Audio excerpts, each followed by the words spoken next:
Hello dear friends, आपका welcome करता हूं बायो वाले गुरुजी चैनल पर। और आज इस क्लास में लेकर आया हूं बहुत ही इंपॉर्टेंट टॉपिक, और वो है राइबोसोम यानी कोशिका का जो पार्ट 12 है, 12वां भाग है, उसमें हम राइबोसोम को पढ़ेंगे। और राइबोसोम का स्ट्रक्चर कुछ ऐसा होता है। तो फ्रेंड्स, इस कंप्लीट बायोलॉजी सीरीज के अंतर्गत हम रोजाना एक क्लास अपलोड कर रहे हैं, और बहुत ही इंपॉर्टेंट, एवरी क्लास के अंदर हम बहुत ही इंपॉर्टेंट टॉपिक को पढ़ते हैं और उससे रिलेटेड जो क्वेश्चन बनने का जो वे है उसको भी हम डिस्कस करते हैं। तो ये इन एग्जाम्स के लिए, स्पेशली नीट और 11th और 12th के लिए इंपॉर्टेंट है। साथ में जो राजस्थान में आरपीएससी के थ्रू जो सीनियर टीचर का एग्जाम होने वाला है, ग्रेड 2 का, वो लैब असिस्टेंट का एग्जाम होने वाला है, इसमें भी ये बहुत इंपॉर्टेंट है, क्योंकि उसके अंदर भी 11th और 12th का ही सिलेबस आता है। तो फ्रेंड्स, आइए स्टार्ट करते हैं। तो स्टार्ट करने से पहले जिन्होंने अभी तक चैनल को सब्सक्राइब नहीं किया, सब्सक्राइब कर दें और इस वीडियो को लाइक और शेयर कर दें। और फ्रेंड्स, राइबोसोम के अंतर्गत हम क्या पढ़ेंगे, तो पहले राइबोसोम का एक बेसिक नॉलेज लेते हैं कि राइबोसोम के बारे में एक बेसिक जो कंटेंट है वो क्या है, बेसिक इन्फॉर्मेशन पढ़ते हैं इसके बारे में। तो देखिए फ्रेंड्स, जो राइबोसोम है वो कुछ दिखता तो ऐसे है, यानी हम इसकी संरचना को अभी हम बाद में पढ़ने वाले हैं, लेकिन सबसे पहले ये पढ़ेंगे कि राइबोसोम है वो कोशिका में सबसे छोटा कोशिकांग है, यानी स्मॉलेस्ट सेल ऑर्गेनेली, इससे छोटा और कोई नहीं है। ठीक है। दूसरी बात, ये झिल्ली रहित कोशिकांग है, यानी मेम्ब्रेन लेस ऑर्गेनेली है, यानी स्मॉलेस्ट सेल ऑर्गेनेली है एंड मेम्ब्रेन लेस ऑर्गेनेली है, यानी सबसे छोटा कोशिकांग है और इस पर कोई झिल्ली भी नहीं है। दोनों ही अपने आप में काफी इंपॉर्टेंट बेसिक क्वेश्चन है। ठीक है। फिर इसके बाद में आता है इसके खोजकर्ता यानी डिस्कवरर का नेम, जिनका नाम है सर जॉर्ज पैलेड। और जॉर्ज पैलेड ने इन्होंने डिस्कवर किया, इसीलिए फ्रेंड्स राइबोसोम को एक और नाम देते हैं, पैलेड पार्टिकल, यानी पैलेड कण। क्या बोलते हैं इसको? पैलेड पार्टिकल, पैलेड पार्टिकल भी बोलते हैं। ठीक है फ्रेंड्स। अब राइबोसोम है वो किससे बना हुआ है, उसी के बेसिस पे इसका एक अनदर नेम और है, और वो है राइबो न्यूक्लियो प्रोटीन। यानी फ्रेंड्स, राइबो न्यूक्लियो का मतलब आरएनए एंड प्रोटीन यानी प्रोटीन, इससे ये बना हुआ है। तो अभी आपको स्पेशली ध्यान रखना है, this is very important fact, कि ribosome is made up of RNA and protein. RNA और प्रोटीन से ये बना हुआ है। अब ये आरएनए और प्रोटीन से बना हुआ है, लेकिन इसका निर्माण कहां पर होता है, यानी इसका जो सिंथेसिस संश्लेषण है वो कहां पर होता है। तो फ्रेंड्स, राइबोसोम का निर्माण केंद्रक के इनसाइड, जो केंद्रिका होती है कोशिका के अंदर, जो केंद्रक है उसके अंदर भी क्या होती है, केंद्रिका होती है, जिसको न्यूक्लियोलस बोलते हैं, उसमें इसका निर्माण होता है। तो जो केंद्रिका पढ़ेंगे तो हम दोबारा से जिक्र करेंगे इसका। फिर इसके बाद में दोस्तों, ये जो क्या करता है, ये कोशिका की प्रोटीन फैक्ट्री कहलाता है, बिकॉज ये प्रोटीन संश्लेषण का कार्य करता है। तो राइबोसोम के कार्य में हम अभी पढ़ेंगे कैसे ये प्रोटीन संश्लेषण करता है, यानी एक उसका बेसिक आइडिया लेंगे, तो इसलिए इसको प्रोटीन फैक्ट्री बोलते हैं। तो ये अपने आप में काफी इंपॉर्टेंट फैक्ट है। ठीक ऐसे ही ये कोशिका की मेटाबॉलिक रिएक्शंस के लिए, मेटाबॉलिज्म के लिए प्रोटीन बना रहा है, यानी इसलिए इसको कोशिका का इंजन भी बोलते हैं। तो कोशिका engine of the cell and protein factory of the cell, ये दोनों ही इंपॉर्टेंट फैक्ट्स हैं। तो इस तरीके से इस स्लाइड में जो एवरी जो पॉइंट है उसके बारे में कोई ना कोई बेसिक क्वेश्चन बना हुआ है, तो ये काफी इंपॉर्टेंट कंटेंट है। इसके बाद में चलते हैं राइबोसोम के प्रकार, यानी टाइप्स ऑफ राइबोसोम। तो फ्रेंड्स, यहां राइबोसोम के जो प्रकार हैं वो हैं, दो टाइप हैं, आप जानते हैं, 70S एंड 80S, ये जानते हैं अच्छी तरीके से, दो प्रकार हैं। लेकिन किस बेसिस पे है, तो बोले ये इसका जो बेसिस वो है अवसादन गुणांक, यानी सेडिमेंटेशन कोफिशिएंट के आधार पर राइबोसोम दो प्रकार के हैं। इसमें फर्स्ट है 70S और सेकंड है 80S। 70S एंड 80S में जो ये S दिख रहा है, इसका अभी हम जिक्र करने वाले हैं, बट आपको ये ध्यान रखना है 70S का मोलिकुलर वेट है वो 2.7 गुणा 10 की घात 6, यानी 2.7 इंटू 10⁶ डाल्टन है। जबकि 80S का मोलिकुलर वेट थोड़ा सा ज्यादा है, और कितना है, 4.0 इंटू 10⁶ डाल्टन, यानी दोनों मोलिकुलर वेट के हिसाब से छोटे बड़े हैं। पहला ये डिफरेंस है इन दोनों के अंदर। तो अब हम बात करेंगे कि अवसादन गुणांक के आधार पे, तो अवसादन गुणांक क्या है, सेडिमेंटेशन कोफिशिएंट क्या है। तो हम बात करेंगे कोई हल्का पार्टिकल, जैसे आप समझिए इसको इस तरीके से हम समझ सकते हैं, यानी अगर इसको हम बात करें, अवसादन की बात करें कि रियल में जो अवसादन होता क्या है, तो हम अवसादन की बात करें यानी सेडिमेंटेशन की बात करें तो सेडिमेंटेशन शब्द का मतलब ये है कि कोई पार्टिकल कितनी रेट से नीचे बैठता है। अब कैसे बैठेगा, बोले ये एक ग्लास है, ग्लास में हमने वाटर फिलअप कर रखा है। अब वाटर फिलअप कर रखा है तो इसके अंदर अगर हम कुछ सैंड के पार्टिकल या सैंड थोड़ी सी मिट्टी अगर डालें, इसमें क्या डालें फ्रेंड्स, अगर हम मिट्टी डालें तो मिट्टी जब इसमें डालेंगे तो मिट्टी के कुछ कण हैं वो बड़े होंगे, कुछ कण हैं वो छोटे होंगे, स्मॉल होंगे। एग्री है इससे? कुछ कण बड़े और कुछ कण छोटे। बड़े कण आपको पता है उनका सेडिमेंटेशन थोड़ा सा फास्ट होगा, जल्दी से नीचे बैठेंगे क्योंकि उनका डेंसिटी भी ज्यादा है, और स्मॉल कण है वो धीरे धीरे स्लोली नीचे जाएंगे। तो दोनों का जो अवसादन है, जो सेडिमेंटेशन रेट है वो अलग अलग है। इसी के बेसिस पर आप कह सकते हैं जिसका साइज बड़ा है उसका सेडिमेंटेशन रेट ज्यादा है, ठीक है ना। जिसका साइज बड़ा है उसका सेडिमेंटेशन रेट ज्यादा है, जिसका मोलिकुलर वेट ज्यादा है उसका सेडिमेंटेशन रेट ज्यादा है। इसलिए यहां पर ATS नाम दे दिया, यानी एक कंपैरेटिव स्टडी कर दिया कि S का मतलब सेडिमेंटेशन जो कोफिशिएंट है उसके बेसिस पे रहा है ये, तो 80S मतलब 70S की कंपेयर में ज्यादा सेडिमेंटेशन है उसका, यानी बड़ी साइज है।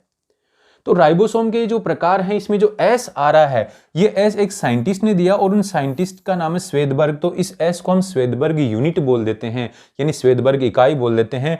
और ये राइबोसोम के घनत्व और आकार को डिटरमाइन करती है, डिनोट करती है, यानी डेंसिटी एंड साइज को डिनोट करती है। बड़ा ही इंपॉर्टेंट फैक्ट है फ्रेंड्स ये, है ना, ये काफी इंपॉर्टेंट क्वेश्चन बनता है। तो इस प्रकार से ये S आया हुआ है। अब चलते हैं, राइबोसोम जो है वो दो टाइप का तो है, राइबोसोम के दो टाइप हम जानते हैं, ये टाइप हैं, बट राइबोसोम दो टाइप है, लेकिन प्रत्येक जो प्रकार है 70S वाला भी दो उप इकाइयों से मिलकर बना हुआ है और 80S वाला भी दो उप इकाइयों से। उप इकाई का मतलब सब यूनिट, तो यहां पर एक उप इकाई लार्ज है तो लार्ज सब यूनिट हो गई, और एक उप इकाई है वो छोटी है तो उसको हमने बोल दिया स्मॉल सब यूनिट। दोनों के अंदर ही ऐसा है, दोनों ही बड़ी और छोटी उप इकाई से बने हुए हैं। 70S में जो बड़ी उप इकाई है यानी लार्ज सब यूनिट है वो कितनी है, 50S वाली है, और छोटी सब यूनिट है वो कितनी है, 30S वाली है। क्लियर? देखिए इस तरीके से ये बन गया 50S और ये 30S, और दोनों जुड़ के क्या बना दिया, 70S राइबोसोम। क्लियर? अब यहां पर हम बात करेंगे ठीक ऐसे ही 80S के अंदर बड़ी उप इकाई 60S है, छोटी उप इकाई 40S है, दोनों के मिलने से 40 यानी 40 एंड 60 से बन गया ये आपका 80S राइबोसोम, यानी बड़ी उप इकाई एंड छोटी उप इकाई। अब हमने अभी बोला था राइबोसोम किससे बना हुआ है, तो बोले राइबोसोम rRNA यानी RNA से, यानी राइबोसोम में जो RNA है उसको हम rRNA बोलते हैं, राइबोसोमल RNA, ठीक है ना, प्लस प्रोटीन से बना हुआ है। इन दो चीजों से बना हुआ है, अभी ऊपर बात की थी हमने rRNA और प्रोटीन से। तो हम यहां बात करेंगे जो बड़ी उप इकाई है उसमें rRNA तो कितने प्रकार का है, बोले दो प्रकार का है, यानी 70S वाले के अंदर, यानी जो 50S यूनिट है उसके अंदर 5S और 23S प्रकार का RNA है। कितना देखो 50S 50S यानी 50S जो लार्ज सब यूनिट है, 50S के अंदर कितना है, 5S एंड 23S। क्लियर? फिर इसके बाद में इसमें 33 प्रोटीन है, 33 टाइप के प्रोटीन है। ये डेटा आपको अभी मैं ट्रिक के साथ में बताऊंगा, ऐसे याद नहीं रहने वाला। ऐसे ही बेटा जो स्मॉल सब यूनिट है, छोटी सब यूनिट है, उसके अंदर rRNA है वो एक ही टाइप का है और वो है 16S rRNA, और प्रोटीन है 21 प्रकार के। ये भी ट्रिक के साथ में बताएंगे, ऐसे याद नहीं रहने वाला। ऐसे ही 80S में जो बड़ी उप इकाई है उसमें 5S rRNA, 5.8S rRNA और 28S rRNA है, और प्रोटीन है 40 से भी अधिक, 40 से भी अधिक। ऐसे ही जो 40S यानी जो छोटी उप इकाई है 80S वाले की, उसके अंदर 18S यानी 18S rRNA है और 34 प्रकार के प्रोटीन है। तो ये जो है ना, अभी आपको पढ़ने के बाद में से लगा कि पता नहीं क्या है, कैसे याद रहने वाला है, इसको हम ऐसे याद रख सकते हैं, बड़ा ही इंपॉर्टेंट ट्रिक है। तो यहां पर देखिए हमने इनको ऐसे लिख लिया है 30, 40, 50, 60। भाई 30 एंड 50 70S का पार्ट है, 40 एंड 60 80S का पार्ट है, बट ऐसे सीक्वेंस वाइज तो लिख सकते हैं ना इनको।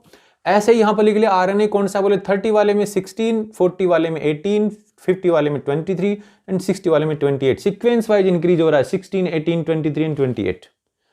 फिर इसके बाद में बोले यहां पर देखो 50s और 60s के अंदर कुछ और भी है, तो बोले 50s में 23s है और 28s है, इन दोनों का डिफरेंस कितना है, बोले 5 का डिफरेंस है, तो बोले 5s स्कोर दे दो 50s वाले को, यानी 23 के साथ में 5 और लिख दो और इधर भी 5s लिख दो, तो दोनों की तरफ 5s हो गया, यानी 50 वाले में भी 5s 60 वाले में भी 5s, ये तो आ ही गए थे, ये तो सीक्वेंस वाइज याद कर लिया। और दोनों का डिफरेंस कितना है, बोले 5 का है, तो 5s ऐसे दोनों की तरफ लिख दो। 28 में 8 आ रहा है तो 5.8s इधर और दे दो, तो ऐसे याद रहने वाला है। 23 और 28 के अंदर डिफरेंस 5 का, तो 23s के साथ में 5s भी है और 28s के साथ में 5 तो है ही डिफरेंस, तो साथ में 5.8 भी है। और ये सीक्वेंस याद रखेंगे। और प्रोटीन का भी देखो सीक्वेंस है 21, 33, 34 एंड 40 ऐसे, यानी इनका सीक्वेंस याद रखो, इनका सीक्वेंस याद रखो, फिर ऑटोमेटिकली याद रहने वाला है।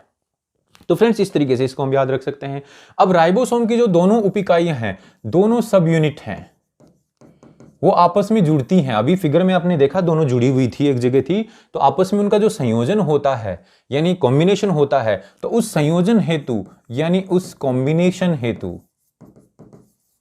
कॉम्बिनेशन के लिए क्या चाहिए, बोले मैग्नीशियम आयंस आर रिक्वायर्ड। क्या चाहिए, मैग्नीशियम आयंस चाहिए। तो बेटा इसके लिए क्या चाहिए, मैग्नीशियम आयंस रिक्वायर्ड हैं। और मैग्नीशियम आयन का जो कंसंट्रेशन है वो कितना है, यानी इनका जो सांद्रता है वो कितनी रिक्वायर्ड है, तो आपको पता है यहां पर ये 0.001 m। अब ये याद रहने वाला कैसे है, तो बोले पॉइंट के बाद में मैग्नीशियम आयन में भी 2 आयन है ऐसे, है ना, 2 प्लस है, तो यहां 2 जीरो कर दो, ऐसे याद रखेंगे। इतनी कंसंट्रेशन चाहिए इनके संयोजन के लिए। लेकिन इससे कम सांद्रता पर, इससे अगर लो कंसंट्रेशन होगी तो दोनों यूनिट हैं पृथक हो जाएंगी। क्या हो जाएंगी, सेपरेट हो जाएंगी, बोथ यूनिट्स सेपरेट। तो दोनों लार्ज सब यूनिट और स्मॉल सब यूनिट को यूनाइट होने के लिए क्या चाहिए, मैग्नीशियम आयन। मैग्नीशियम आयन का एक पर्टिकुलर कंसंट्रेशन, बड़ा इंपॉर्टेंट क्वेश्चन है, और इससे कम हो गया तो सेपरेट। अब इस डेटा को याद कैसे रखेंगे, मैग्नीशियम में 2 प्लस है तो यहां 2 जीरो होंगे पॉइंट के बाद में, दशमलव के बाद में। अब यही सांद्रता, यही कंसंट्रेशन अगर मान लीजिए ये कंसंट्रेशन 10 टाइम्स इंक्रीज हो जाए, 10 गुना बढ़ जाए, तब क्या होगा, 10 गुना बढ़ते यानी 0.01 ऐसे 10 गुना बढ़ जाए तो क्या होगा, बोले द्विलक बन जाएगा, डाइमर का निर्माण होगा, डाइमर फॉर्मेशन होगा। डाइमर का मतलब एक ATS दूसरा ATS के साथ में जुड़ जाएगा, एक 70S दूसरे 70S के साथ में जुड़ जाएंगे। भाई ATS में क्या है, एक लार्ज और एक सब यूनिट, लार्ज और स्मॉल सब यूनिट। ऐसे इस ATS में भी एक लार्ज और एक स्मॉल सब यूनिट है, बट अब कंसंट्रेशन 10 गुना बढ़ गया है तो ये दोनों ही जुड़ जाएंगे और दोनों के जुड़ने से डाइमर बनेगा। तो ATS का डाइमर बनेगा उसमें तो 120S हो जाएगा वो तो, और 70S वाले का डाइमर बनेगा उसमें 100S। ये भी अपने आप में बड़ा इंपॉर्टेंट क्वेश्चन है, डाइमर द्विलक। तो ATS का द्विलक है ये, और ये 70S का द्विलक। अभी आप ऐसे सोचोगे सर आपने अभी 50S और 30S बताया था 70S वाले के अंदर, ऐसे ही 60S एंड 40S बताया था 80S वाले में, और इधर भी आपने ये बता दिया ATS तो 160 होते हैं, ऐसे 53 80 होते हैं, लेकिन 70 क्यों बताया। तो बेटा इसको ऐसे याद रख सकते हैं कि मान लीजिए आपके पास एक पेन है जिसकी लंबाई कितनी है, पेन की लंबाई,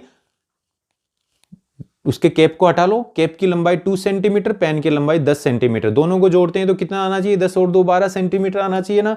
लेकिन वो उसकी कैप को अंदर फंसा देते हैं तो नापेंगे तो 12 सेंटीमीटर नहीं आएगा, क्योंकि कैप का कुछ हिस्सा पेन के अंदर चला गया है, तो पूरी लंबाई 12 सेंटीमीटर नहीं आएगी, 10.5 ही आएगी ऐसे मान लो। ठीक ऐसे ही जब दोनों सब यूनिट जुड़ते हैं तो एक दूसरे में फंस जाती हैं, धस जाती है, इसलिए ये कम आ रहा है, तो इसमें कभी कंफ्यूज नहीं होना है दोस्तों। अब ये राइबोसोम कहाँ पाया जाता है, कोशिका में कहाँ पर इसका लोकेशन है, यानी राइबोसोम कोशिका में कहाँ पाया जाता है, where does ribosome found in the cell, कहाँ पर है। तो हम बोलेंगे जो प्रोकैरियोटिक कोशिका है, यानी प्रोकैरियोटिक सेल के अंदर, मतलब बैक्टीरिया के इनसाइड प्रोकैरियोटिक सेल, उसमें कहां पर है, बोले मुक्त अवस्था में, यानी फ्री स्टेट में होता है। फ्री स्टेट मतलब साइटोप्लाज्म के अंदर फ्री है, फ्री स्टेट है ना, इन साइटोप्लाज्म, साइटोप्लाज्म के अंदर फ्री स्टेट में है, क्लियर। यूकैरियोटिक सेल में, यानी जो यूकैरियोटिक सेल है उसमें कहां पर है, बोले यूकैरियोटिक सेल के अंदर अगर बात करें तो उसके एक तो कोशिका द्रव्य में मुक्त अवस्था में है, यानी फ्री स्टेट है। किसके अंदर, बोले साइटोप्लाज्म में फ्री स्टेट में है। साइटोप्लाज्म के अंदर कैसा है, मुक्त घूम रहा है, खुला घूम रहा है। और कुछ क्या है, अंतःप्रद्रव्य जालिका की सतह पर, ईआर की सरफेस पर। कहां पर है, ईआर की सरफेस पर। ईआर से जुड़ा होता है इसलिए इसको हमने रफ ईआर बोला था, खुरदरी ईआर बोला था।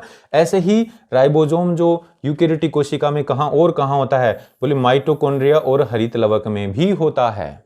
माइटोकॉन्ड्रिया और हरित लवक में भी होता है। तो फ्रेंड्स यहां पर माइटोकॉन्ड्रिया एंड हरित लवक यानी क्लोरोप्लास्ट, माइटोकॉन्ड्रिया एंड क्लोरोप्लास्ट दोनों के अंदर भी क्या है, राइबोसोम है। तो राइबोसोम की लोकेशन कहां बताई, बोले कोशिका द्रव्य में तो है, लेकिन यूकैरियोटिक कोशिका के अंदर फ्री, यानी कोशिका फ्री रूप पे भी है कोशिका द्रव्य में, अंतःप्रद्रव्य जालिका की सतह पर भी चिपका हुआ है, और माइटोकॉन्ड्रिया और हरित लवक के अंदर भी, यानी माइटोकॉन्ड्रिया और क्लोरोप्लास्ट में भी है। तो माइटोकॉन्ड्रिया और क्लोरोप्लास्ट में होने के कारण राइबोसोम को कोशिकांग के भीतर कोशिकांग बोलते हैं, क्योंकि माइटोकॉन्ड्रिया और हरित लवक भी कोशिकांग है और राइबोसोम भी कोशिकांग है। तो राइबोसोम इस कोशिकांग के अंदर होने के कारण, माइटोकॉन्ड्रिया और हरित लवक के अंदर होने के कारण इसको हम क्या बोलते हैं, राइबोसोम को कोशिकांग के भीतर कोशिकांग, यानी ऑर्गेनेली विथ इन ऑर्गेनेली इसको कहा जाता है। लेकिन अब यहां पर इंपॉर्टेंट क्वेश्चन है कि प्रोकैरियोटिक कोशिका में हमने राइबोसोम पढ़ा, वो किस टाइप का था, 70S का, और यूकैरियोटिक कोशिका में तो हम जनरली बोलते हैं 80S प्रकार का होता है। लेकिन नहीं दोस्तों, 80S वाला तो सिर्फ यही है। कौन सा, 80S वाला तो कौन सा है, कोशिका द्रव्य में जो मुक्त घूम रहा है, और अंतःप्रद्रव्य जालिका यानी ईआर की जो सरफेस पे है वही। बाकी जो माइटोकॉन्ड्रिया और हरित लवक में है वो किस प्रकार का है, बोले 70S प्रकार का। तो दोस्तों यहां पर बोल देंगे यूकैरियोटिक कोशिका के अंदर किस प्रकार के राइबोसोम होते हैं, 80S और 70S दोनों। तो ये अपने आप में बहुत ही इंपॉर्टेंट क्वेश्चन है, ठीक है ना, ये तो पता है लेकिन ये भूल जाते हो। तो इस तरीके से काफी इंपॉर्टेंट कंटेंट था। अब हमने अभी बोला कि राइबोसोम आपस में जुड़ते हैं। यहां पर देखा हमने राइबोसोम की 60S यूनिट है, ये 40S यूनिट है, दोनों जुड़ेंगे तो मैग्नीशियम आयन का कंसंट्रेशन कितना रिक्वायर्ड है, यहां पर 0.001 है ना, इतना कंसंट्रेशन रिक्वायर्ड है। इससे आप कह सकते हैं ये 40S और ये 60S जुड़ के क्या बना दिया इसने, 80S बन गया, ठीक है ना। अब 80S बन गया और कंसंट्रेशन 10 टाइम्स इंक्रीज कर दें मैग्नीशियम आयन की, तो 80S जुड़ जाएंगे और डाइमर बन जाएगा। इस तरीके से कंसंट्रेशन बढ़ने से, डाइमराइजेशन बनने से क्या होता है, बहुत सारे राइबोसोम एक जगह हो जाते हैं और उसको हम बोलते हैं पॉलीसोम या पॉलीराइबोसोम। तो हम बात कर रहे हैं पॉलीसोम या पॉलीराइबोसोम क्या होता है। तो व्हाट इज पॉलीसोम और पॉलीराइबोसोम, तो हमने बोला कि कई राइबोसोम, देखो 1 2 3 4, अगर ये बहुत सारे मैसेंजर आरएनए से जुड़ जाते हैं और एक स्ट्रैंड बनाते हैं, एक ऐसी स्ट्रिंग जो बीड्स की स्ट्रिंग जैसे माला होती है ना, उस तरीके से बनाते हैं, उसी को क्या बोल रहे हैं हम, पॉलीराइबोसोम, ठीक है फ्रेंड्स। अब हम देखते हैं आगे की राइबोसोम का कार्य क्या है। तो फंक्शन ऑफ राइबोसोम एक ही है, कोशिका में प्रोटीन संश्लेषण का कार्य, यानी protein synthesis in the cell. क्या कार्य है, protein synthesis in the cell. तो क्या अकेला ही प्रोटीन सिंथेसिस करता है, बोले नहीं, राइबोसोम तो ये रहा, देखो राइबोसोम ये रहा, ये बड़ी उपिकाई यानी राइबोसोम की लार्ज सब यूनिट है, और ये राइबोसोम की स्मॉल सब यूनिट है, ये लार्ज रेड वाली और ये स्मॉल। इसके अलावा बोले मैसेंजर आरएनए भी रिक्वायर्ड होता है, तो ये मैसेंजर आरएनए आ गया। इसके अलावा ट्रांसफर आरएनए भी रिक्वायर्ड होता है, तो ट्रांसफर आरएनए भी आ गया। तो प्रोटीन सिंथेसिस के लिए ट्रांसफर आरएनए भी चाहिए, ट्रांसफर आरएनए भी, मैसेंजर आरएनए भी और राइबोसोम भी, ठीक है ना। और साथ में अमीनो एसिड, तो ये अमीनो एसिड से इस तरीके से ये अमीनो एसिड्स जुड़ते गए और ये पेप्टाइड बन गया, यानी प्रोटीन बन गया। तो इस तरीके से प्रोटीन संश्लेषण का काम करते हैं। इसको हम अलग से, प्रोटीन सिंथेसिस को अलग से हम पढ़ेंगे मॉलिक्यूलर बायोलॉजी में, क्योंकि वहां पर ये अलग से चैप्टर है। तो फ्रेंड्स उम्मीद है क्लास पसंद आई होगी, काफी इंपॉर्टेंट फैक्ट्स थे इसके अंदर। हमने पॉलीसोम भी पढ़ा, कार्य भी पढ़े, राइबोसोम कहां पाया जाता है, डाइमराइजेशन क्या होता है, और ये किस तरीके से इसका संगठन है, किस तरीके से बना हुआ है, राइबोसोम के टाइप पढ़े, और साथ में राइबोसोम के बारे में इंपॉर्टेंट फैक्ट्स पढ़े। तो काफी इंपॉर्टेंट क्लास थी फ्रेंड्स। तो उम्मीद है क्लास पसंद आई होगी। तो ऐसे ही वीडियो आपको रोजाना मिलते रहेंगे और हम पूरी कंप्लीट बायोलॉजी को पढ़ेंगे और आप प्रिपेयर हो जाएंगे किसी भी एग्जाम के लिए, चाहे नीट हो, चाहे 11th 12th का तो है, और साथ में जितने भी गवर्नमेंट जॉब के एग्जाम है like teacher and lab assistant, तो इनके लिए आप कह सकते हैं हम इसी तरीके से डेली एक वीडियो अपलोड करेंगे और आप इसको पढ़ते जाइए। और साथ में क्या करना है, वीडियो को लाइक और शेयर करना है। और जिसने अभी तक वीडियो देखने के बाद में बेल आइकन नहीं दबाया, बेल आइकन दबा दो, और सब्सक्राइब नहीं किया तो सब्सक्राइब भी कर दो। ठीक है फ्रेंड्स, तो मिलते हैं नेक्स्ट क्लास में। Thank you.